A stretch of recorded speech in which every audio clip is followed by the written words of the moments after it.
प्रदेश के सबसे बड़े रणथंभौर टाइगर रिजर्व में एक समय था जब बाघों की संख्या महज 25 थी, लेकिन अब रणथंभौर में बाघों की संख्या 77 तक पहुंच चुकी है।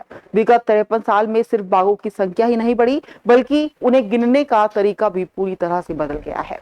कभी जंगल में पंजों के निशान खोजे जाते थे, आज वही काम हाईटेक कैमरा ट्रैप कर रहे हैं। टाइगर की पहचान शरीर पर बनी धारियों से हो रही है।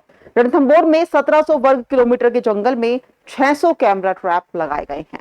रणथंभौर टाइगर रिजर्व के डीएफओ मानस सिंह ने बताया कि रणथंभौर के इलाके में करीब 300 पॉइंट्स निर्धारित किए गए हैं, जहां पर मॉनिटरिंग के लिए 2-2 कैमरे लगाए गए हैं और ऐसे में 600 कैमरों से काउंटिंग की जाएगी।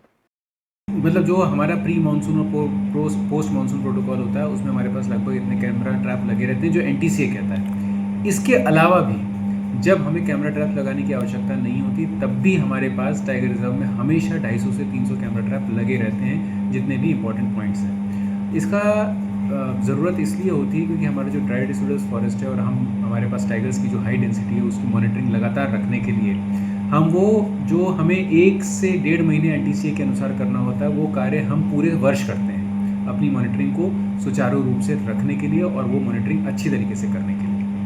तो सर, प्री मानसून और पोस्ट मानसून के बाद टाइगर सेंसस की जो पिछली बार गणना आई थी उसमें कितने निकल के आए थे टाइगर? जो हमारी पोस्ट मानसून की पिछली बार की जो टाइगर सेंसस की गणना आई उसका डेटा एक्यूमुलेट करके हम एनटीसीए को भेजते हैं, जो एनटीसीए रिलीज़ करने के बाद हम उसको पब्लिक कर पाते हैं। क्योंकि एनटीसीए का जो डेटा होता है वो रणथंभौर टाइगर रिजर्व में सिर्फ टाइगर रिजर्व का ना लेते हुए वो आसपास के एरिया के भी टाइगर्स को उसमें इंक्लूड करता है।